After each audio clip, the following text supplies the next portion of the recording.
हम परमात्मा से केवल माया मांगते रहते हैं।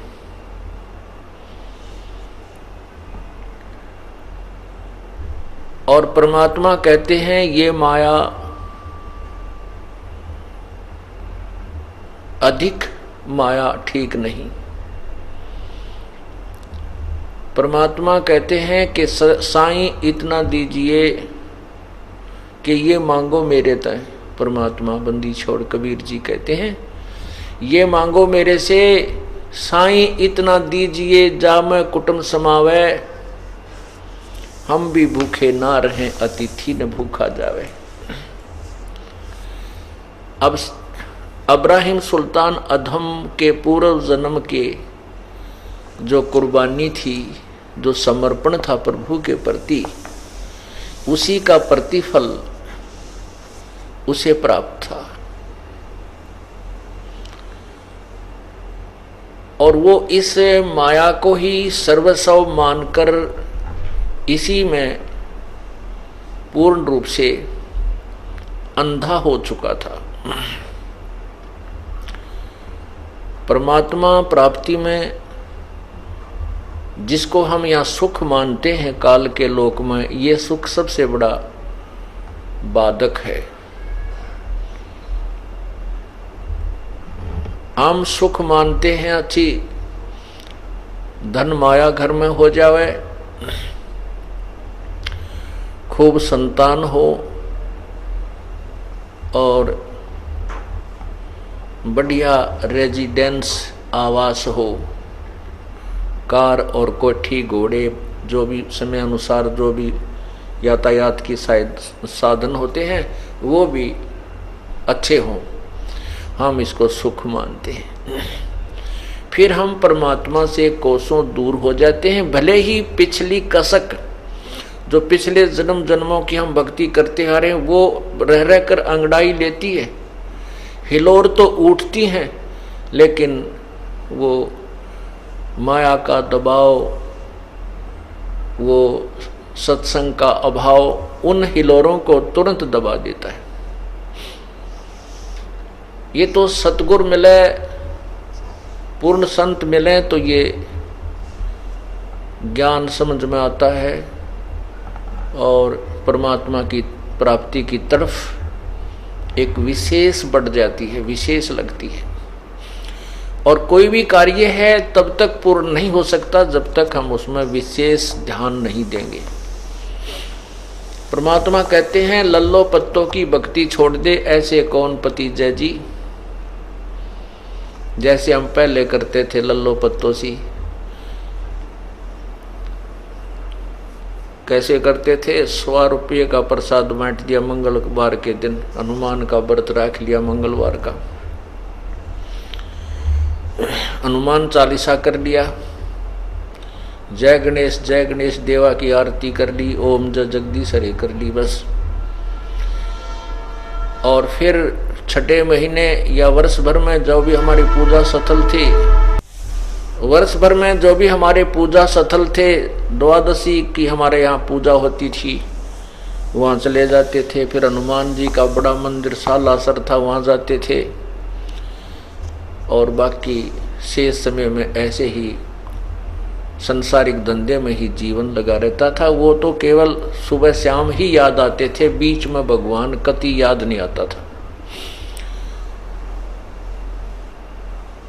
इस प्रकार उसको कहते हैं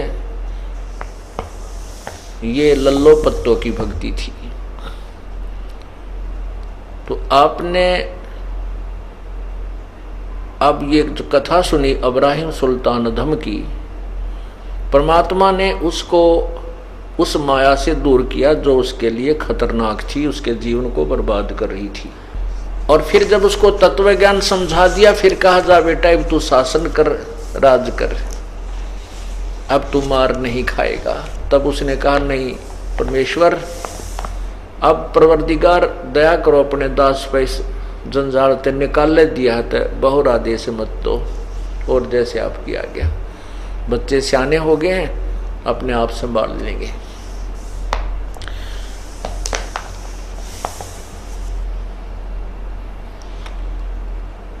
अब उसी की थोड़ी सी कहानी वाणी के माध्यम से आपको सुनाते हैं। भाई सुनत ज्ञान गलताना, पद पद समान। सुनत ज्ञान गलताना, सुल्तानी पदे पद समान। अमरलोक से सतगुरु आए, रूप धरा कारवाना। और ढूंढत ऊंट महल पर डोले, बूझत सहा बयाना। दूजा रूप धरा कासिद का, महल सराय बखाना। ये तो महल हमारे हैं, तू पंथी फरे अयाना। तीजा रूप खवास बांदी का, तीजा रूप खवास का धारा, फूलों सेज बिछाना। तीन कोरड़े तन पर खाई, वो मारे चोट हैवाना। कहे खवास सुनो अब्राहिम, यो कैसा खिलबत खाना। एक घड़ी सेजा पर सोई, मेरे तन का चाम उड़ाना। हेत हुसन सब दूर किया, तब दर्शा तख्त बिराना। गैब खवास बहे ते बारी, कंपन लगे प्राणा। उतरी चीरी लई फकीरी, पाड़ा तो सा खाना। मुलमुल खासा दूर बगाया, वो ताखी पहर ईमाना। उतरी चीरी लई फकीरी, पाड़ा तो सा खाना। मुलमुल खासा दूर बगाया, ताखी पहर ईमाना। 16 सेंस सुहेली छोड़ी, 18 लाख तुराना। सतगुर सब दे लई फकीरी, वो अब्राहिम सुल्ताना। हीरे मोती मुक्ता छाडे, अरबों खरब खजाना। 70 खान 72 उम्रे, वो तजे अमीर दीवाना। मेवा मान बढ़ाई छोड़ी, अमृत भोजन खाना। नंगे पैरों बहे पियादे, वो फरकत छोड़े निशाना।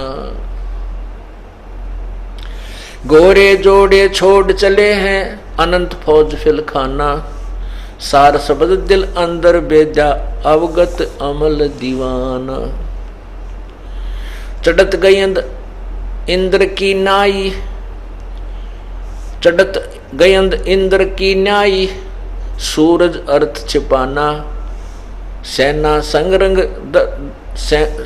संगरंग दल बादल, वो गर्द जाओ तो उस्माना। 10 दिशा को मक्का फेरा, चरणों बांध कुराना। दास गरीब कबीर पुरुष को, वो अमर किए सुल्ताना।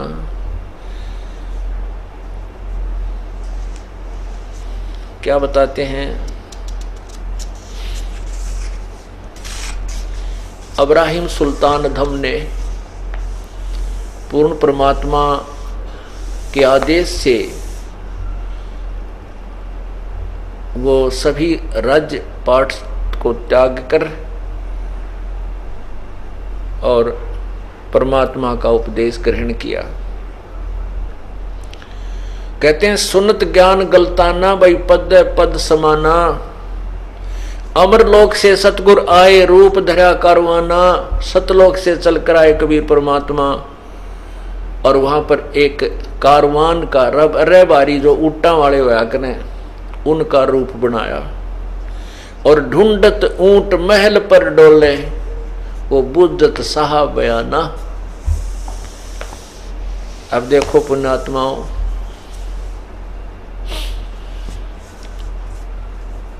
कहते हैं तुम तो 9 अवतार मानते हो। इस ब्रह्मा विष्णु के तुम 9 अवतार मानते हो, और कहते हैं उस परमात्मा के अवतारों की तो गिनती है कोई ना। पूर्ण ब्रह्म की कितनी बार ये इस संसार में आता और जाता रहता है। कहते हैं अंत कोट अवतार हैं, उस परम पिता के नाम मेरा कितनी बार आता है, पल में आता है, पल में जाता है। अंत कोट अवतार हैं ये नौचित में बुद्धि नासे, वो खलक खेल खलक में 6 ऋतु 12 मासे। कि उस परमात्मा को सतलोक से यहाँ आने में सेकंड भी नहीं लगती। फ्रिक्शन ऑफ सेकंड में परमात्मा यहाँ आता है और अपने हंस की रक्षा कर जाता है और भी जगह जगह प्रकट होकर के अपनी पुण्यात्माओं को तत्व ज्ञान समझाता है। अनंत कोट अवतार हैं और ये 9 चित्त में बुद्धिनाश, ये अज्ञानी केवल 9 अवतार मानते हैं, वो भी विष्णु जी के कहते हैं। उस परमात्मा के ही सारी लीलाएं हैं और उस पूर्ण परमात्मा के तो ना जाने कितने अवतार हो लिए। वो खलक खेल खलक में 6 ऋतु 12 मास। फिर कहते हैं दूजा रूप धरा कासिद का, कासिद माने यात्री का, और महल सराय बखाना, महल उसके राजा के महल को एक धर्मशाला बताई। और राजा बोला ये तो महल हमारे हैं, तो पंथी फिरे अयाना। ए नादान यात्री, तुझे ये महल दिखाई देते, ये मेरे महल हैं राजा के, तू इनको धर्मशाला मानता है। तब परमात्मा ने कहा था कि जैसे तेरे दादा परदादा चले गए इस महल को, इस सराय को छोड़कर, एक दिन तू भी चला जाएगा, इसलिए मैंने इस तेरे राजमहल को सराय बताई है। फिर कहते हैं तीजा रूप धरा का खवास का, वो बाग में सेज बिछाना और 3 कोरडे, 3 कोरडे तन पर खाए वो मारे चोट हैवाना। और नादान प्राणी, दे परमात्मा अपने बच्चों के लिए कितना दुखी होता है।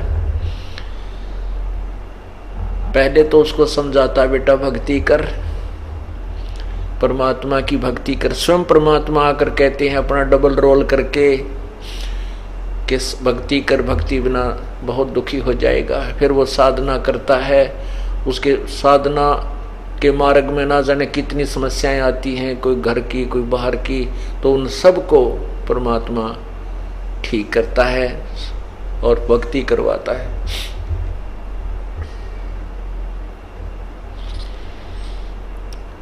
और फिर देखो एक बांदी बनकर, एक नौकरानी बनकर, कितने दयालु और कितने समर्थ वो परमेश्वर हैं। उनकी जितनी महिमा हम गावें उतनी ही कम है।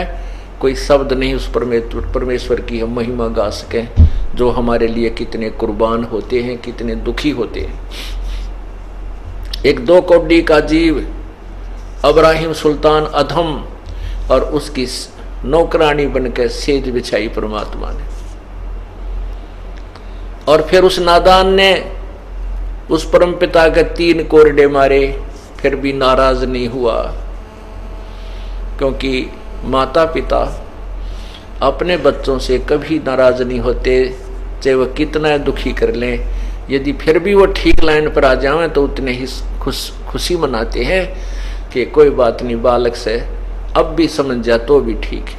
3 कोरडे मारे भगवान के, और फिर भी उसको एक ऐसा प्रमाण दिया, कहने लगे बांदी तू हंसी क्यों और रोई क्यों? रोने का तो कारण ठीक है, तुझे दर्द हुआ पर हंसी क्यों? तब उसने परमात्मा ने कहा कि मैं इसलिए हंसी हूं कि ऐसी गंदी सेज तेरी जिस पर मैं 1 घड़ी सोई थी, और इस 1 घड़ी के सोने तक मेरे 3 कोरडे का दंड मिला। मैं इसलिए हंस रही हूं कि बेटा तेरे संग क्या बनेगी जो दिन रात सो ऐसे गंदी सेज पे तू भक्ति नहीं करता भगवान की। इतना कहकर प्रभु अंतर ध्यान हो गए और राजा बेहोश हो गया। अब क्या कहते हैं, कहे खवास सुनो इब्राहिम युग कैसा खिलवत खाना। खवास माने बांदी रूप में परमात्मा बोल रहे। कहे खवास सुनो इब्राहिम युग कैसा खिलवत खाना, एक घड़ी से जहां पे सोई मेरे तन का चाम उड़ाना।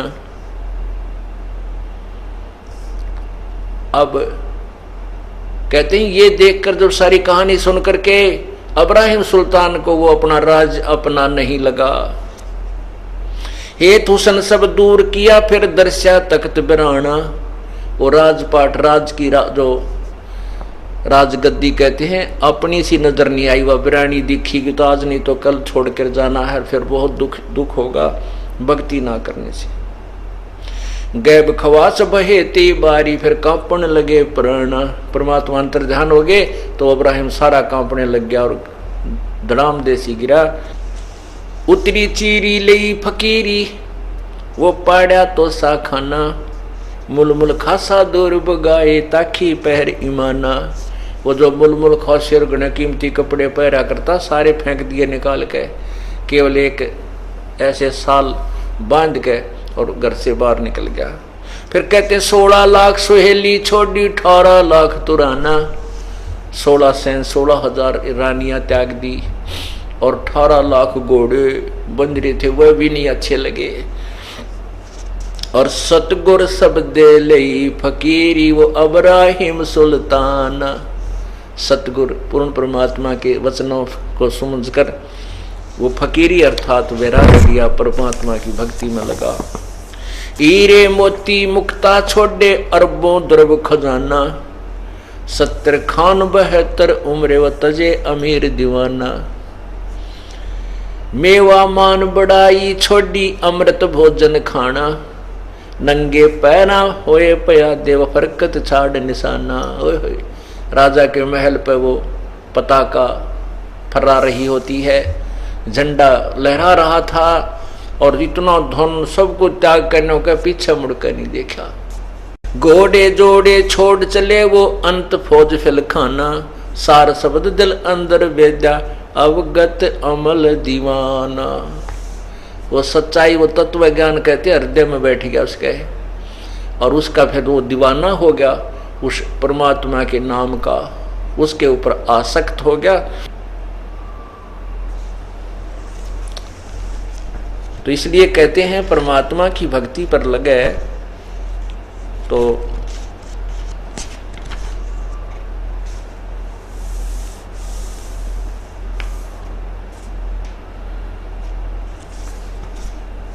सच्चे लगन से लगे, फिर मुड़कर नहीं देखा करते। कहते संत